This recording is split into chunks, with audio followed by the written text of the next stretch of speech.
The news broke with a whisper, then exploded into headlines. Donald Trump had been seen boarding a private jet to an undisclosed location. No rallies, no meetings, just a small entourage and an air of mystery. Speculation ran wild. Was it another business deal? A covert political move? Hours later, Trump arrived at a quiet cemetery in rural Pennsylvania. The media, which had scrambled to follow the story, captured grainy footage of Trump stepping out of a sleek black SUV, his signature red tie contrasting starkly against the somber gray sky. The world held its breath as Trump walked alone toward a grave, security keeping reporters and onlookers at bay. Standing before a simple tombstone, Trump removed his hat and bowed his head. The name on the marker shocked everyone: Michael L. Harris, the man who had attempted to assassinate Trump during a rally only months earlier. The crowd watching from behind the fences buzzed with questions. Why was he here? What could he possibly have to say? Trump, usually larger than life, seemed uncharacteristically subdued. As Trump stared at the grave, the memory of the fateful day surged back. The rally in Pennsylvania had started like any other. Cheers, chants, and a sea of red hats. Then chaos struck. Michael Harris had emerged from the crowd, armed and ready, only to be stopped by security. In the scuffle, Trump had narrowly escaped with a graze to his ear. Harris, a former factory worker who'd lost his job and blamed Trump's policies, had been killed by Secret Service agents during the attempt. The nation had been divided. Was Harris a madman or a desperate man pushed to the edge?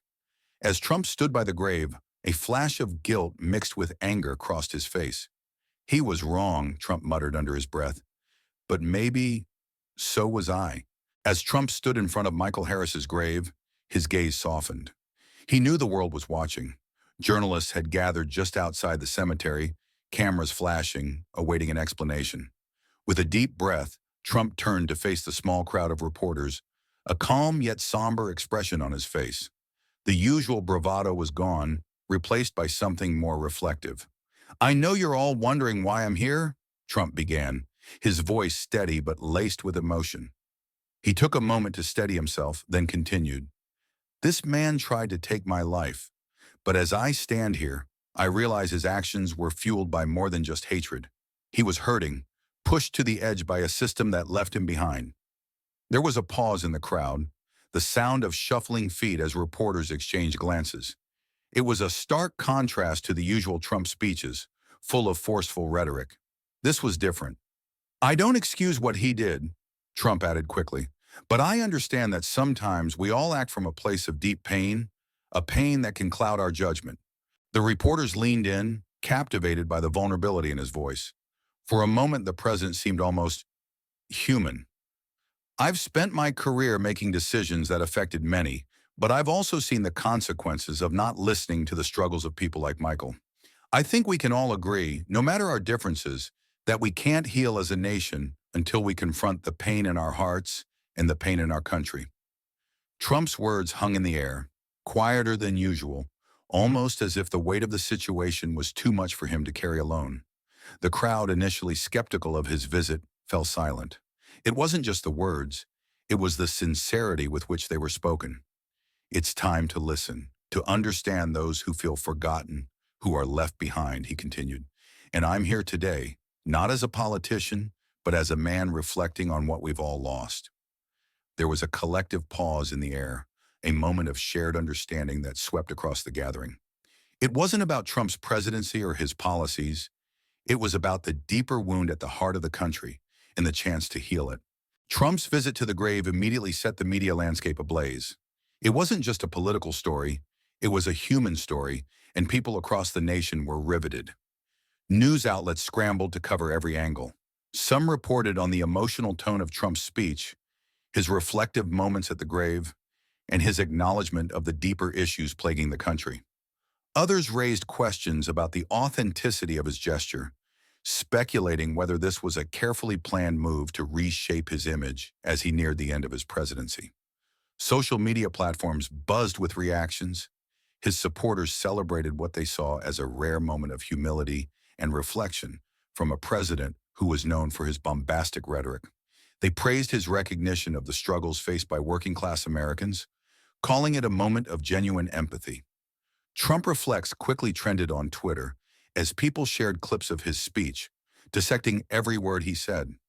On the flip side, critics were quick to accuse him of using the tragedy as a publicity stunt. Many pointed to the timing of the visit, just weeks before the inauguration of Joe Biden. They wondered if the media spectacle was a last-ditch attempt to soften Trump's image before he left office.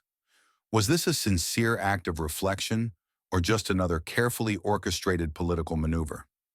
Cable news pundits argued over the motives behind the visit. Was this an effort to move away from the fiery, divisive rhetoric that had defined his presidency? Or was it an act of pure political calculation, meant to sway the public and reshape his legacy? The debate raged on, with no clear consensus emerging. Some viewers felt that the sincerity in Trump's words couldn't be faked, while others remained skeptical. Meanwhile, Angela Harris, Michael's widow, watched the coverage from her home. She was struck by the gravity of the situation. Trump, the man her husband had tried to kill, was standing at his grave, acknowledging the pain that had led to the tragic event. For her, it was a bittersweet moment. She had never expected Trump to come to terms with what had happened, let alone make such a public display of reflection. Was this genuine? Was it enough? She wasn't sure, but one thing was clear. This moment would forever be etched in her memory. The following day, Trump requested a private meeting with Angela Harris, Michael's widow. She had been hesitant at first, wondering what kind of conversation could possibly come from such a visit, but ultimately agreed. The tension was palpable as she sat across from him in her modest home, her teenage son quietly sitting beside her. "I can't pretend to understand the pain you've been through," Trump began softly. "I didn't know Michael, but I've come to understand that he wasn't just some madman. He was a man pushed to the edge by a world that didn't care. He felt betrayed, abandoned by the system." Angela sat quietly, listening carefully. The words were different from the typical political speeches she had heard from him in the past. There was no bravado, no defensiveness, just an attempt to connect, to make sense of the senseless. She had expected a typical political response, but what she heard was surprisingly human.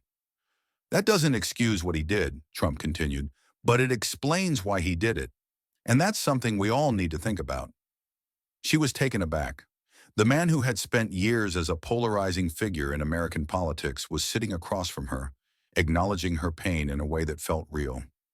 She had braced herself for more arrogance or dismissal, but instead she found something entirely unexpected: sincerity. Before leaving, Trump handed Angela an envelope. Inside was a promise. He would fund scholarships for displaced workers, offering a path forward to those like Michael who had lost everything. "This is to honor Michael's life without excusing his actions," Trump explained, his voice quieter now. Angela took the envelope, not knowing what to say. She didn't know if this gesture would bring closure, but it was a step towards something better. Something that Michael, in his own troubled way, might have wanted. Weeks later, the nation was still grappling with the aftermath of Trump's visit to the cemetery. It wasn't just a moment of political reflection. It had opened a door to something much larger. On the evening of his final speech from the Oval Office, Trump stood before the American people in a way they had never seen before. No harsh words, no fiery rants. This time he spoke from a place of vulnerability and introspection. "We are a divided nation," he began, his voice solemn. "We've spent too long fighting over who's right and who's wrong. But division doesn't have to lead to destruction. I've learned that we can't heal this country unless we start listening to each other, to the stories of those we disagree with, to the pain that so many of us carry." For once, Trump's speech wasn't about winning. It wasn't about securing political power. It wasn't about rehashing grievances with his opponents. This speech was about acknowledging the fractures in the American landscape and how those cracks ran deeper than politics. He spoke of the forgotten towns, the struggling factory workers, and the families torn apart by economic collapse. "It's time to face the truth," he said quietly. "There's real pain here, and we can't heal until we see each other, really see each other, for who we are." Trump's words were an unexpected call for unity, for reconciliation. He spoke not only as a president, but as a fellow citizen who, for the first time in years, seemed to understand the complex, intertwined struggles of the American people. We all have our stories, he continued, his voice thick with emotion. And even though they're hard to hear, even though they're painful, we need to listen. We need to understand each other, and only then can we move forward. As he held up a small plaque engraved with Michael Harris's name, the gesture spoke volumes. It wasn't just about the tragedy of that day, it was about understanding the forces that push someone to the brink of desperation. Every story matters, Trump said, his voice quiet but resolute, even the ones we wish didn't exist. The speech had a profound impact. For the first time, people across the political spectrum listened without immediately rushing to judge. They saw the complexity of the human condition, the deep struggles that had fueled division in the country, and the possibility of finding common ground. When Trump finished, the room fell silent. It wasn't just a political moment, it was a human moment. The nation, as divided as it was, could take a moment to reflect on the shared experiences that bound them together. Whether they agreed with Trump's policies or not, they could see a man who, for once, wasn't just a politician, but a human being confronting his own limitations. As the speech came to a close, Trump left the podium without fanfare. His final moments as president weren't marked by a grand gesture, but by an unexpected moment of humility. The nation was left to ponder the complexity of the man they had elected, and the possibilities of a future where they might finally begin to heal.